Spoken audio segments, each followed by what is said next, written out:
Magandang gabi po sa ating lahat.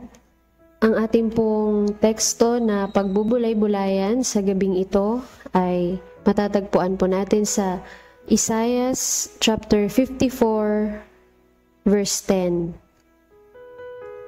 Isaiah chapter 54 verse 10, ganito po ang sinasabi: Maguguho ang mga bundok at ang mga burol ay mayayanig, ngunit ang wagas na pag-ibig ko'y hindi maglalaho, at mananatili ang kapayapaang aking ipinangako.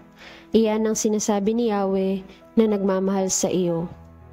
Tayo po ay sumandaling manalangin. Panginoon, nagpapasalamat po kami sa iyong mga salita. Ang panalangin po namin, Panginoon, na sa aming pong pagbubulay-bulay, ikaw ang aming marinig, ikaw ang aming makita, ikaw ang aming maranasan. Ang mensahe mo, Panginoon, ang siyang mangusap sa amin sa gabing ito. Ito po ang aming panalangin sa pangalan ni Jesus. Amen. Ito pong verse na ating binasa ngayong gabi na ating pagbubulay-bulayan. Ilang mga bagay lamang po na gustong ipaalala sa atin ng Panginoon sa pamamagitan po ng teksto na ito. Sabi po niya dito, maguguho ang mga bundok at ang mga burol ay mayayanig. Sa English po, meron po siyang translation na, For the mountains shall depart and the hills be removed. Isang pangyayari na marahil ay imposible, na ngayon ay nakikita nating nagiging posible na yung pagyanig ng mga bundok, pagkaalis ng mga burol ay nangyayari na din po sa ngayon. Hindi na natin siya pwedeng sabihin na imposibleng mangyari. Pero napakaganda po ng pangako ng ating Panginoon na dumating man yung kinakatakutan natin na pwede na siyang mangyari, na pwede nang mangyari yung mga kinakatakutan natin, na dumating na sa punto ng ating buhay na nangyayari na yung mga pinapanalangin natin na wag sanang mangyari. Meron pong pangako ang Panginoon. Maguguho ang mga bundok at ang mga burol ay mayayanig.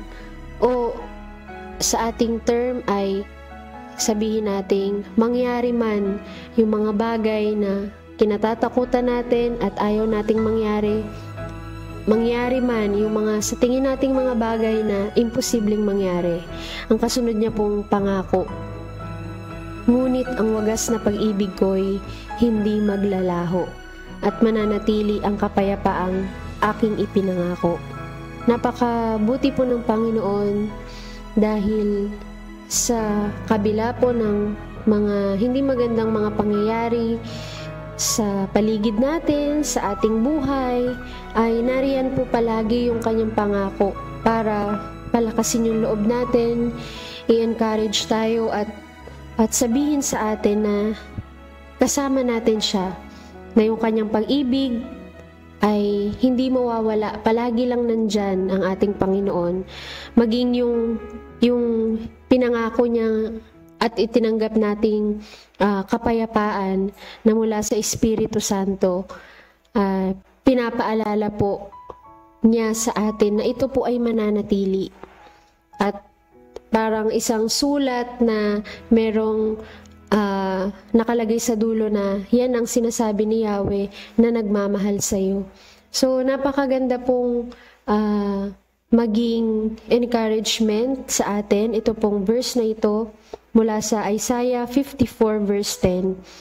At makikita po natin dito na yung kabutihan ng ating Panginoon ay hinding-hindi hihiwalay sa atin.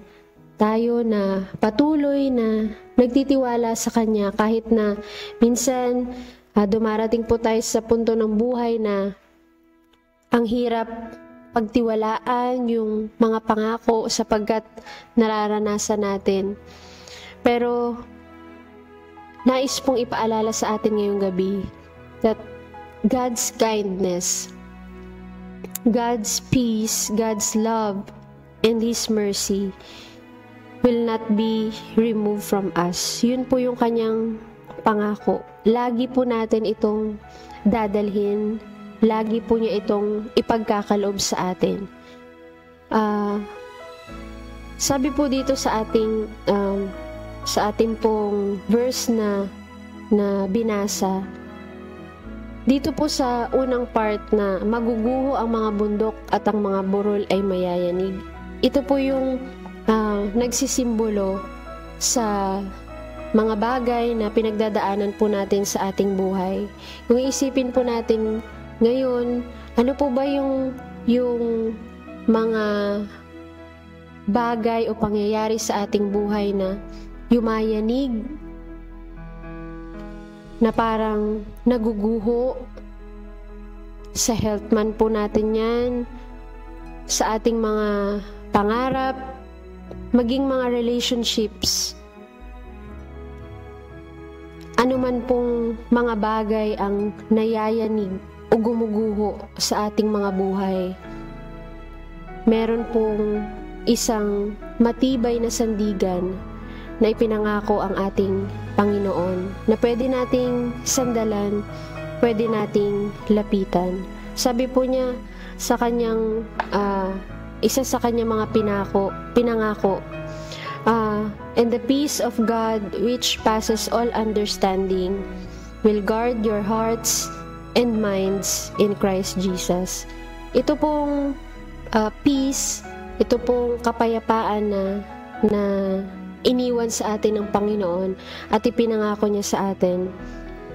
Ito po yung peace na nagsasabi sa atin na kahit na malakas yung alon, na kahit na magulo yung paligid, ito po yung peace na nagsasabi sa atin na ang ating Panginoon ay kasama natin.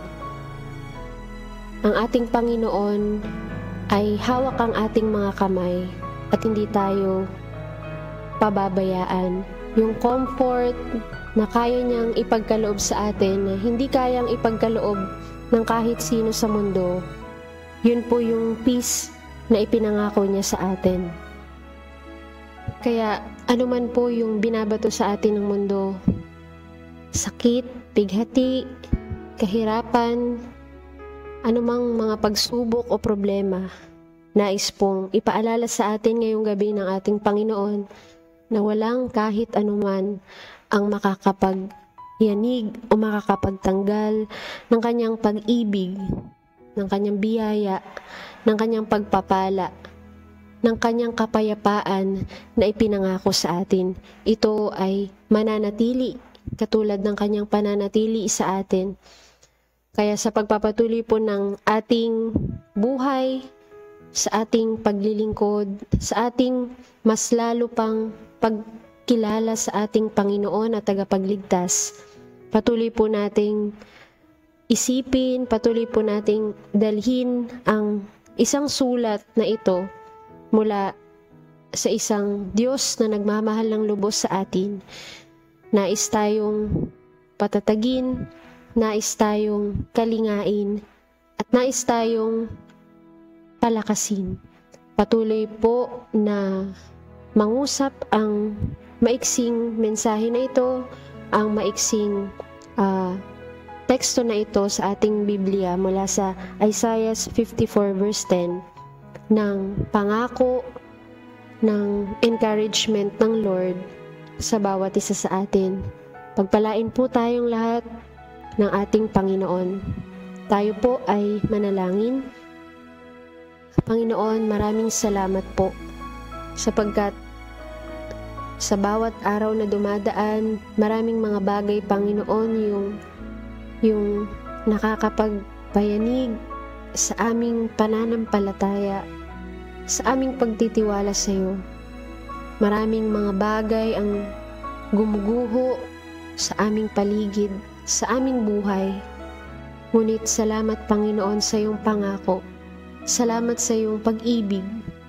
Salamat, Panginoon, sapagkat palagi kang nariyan upang ipaalala sa amin na yung pag-ibig mo ay hindi maglalaho, hindi mawawala. Ano man ang mangyari sa amin, ano man ang aming pagdaanan, ang pag-ibig na ito, Panginoon, na nagmumula sa iyo ay mananatili.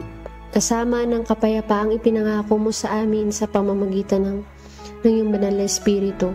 Maranasan namin, Panginoon, palagi ang pag-ibig mo at ang kapayapaan mo sa aming buhay, upang kami man, Panginoon, na iyong mga anak ay patuloy, Panginoon, na maging daluyan ng pag-ibig at kapayapaan para sa mga taong nakakasalamuhan namin, sa aming pamilya, sa aming mga katrabaho, sa lahat, Panginoon, ng mga taong makakasalamuhan namin.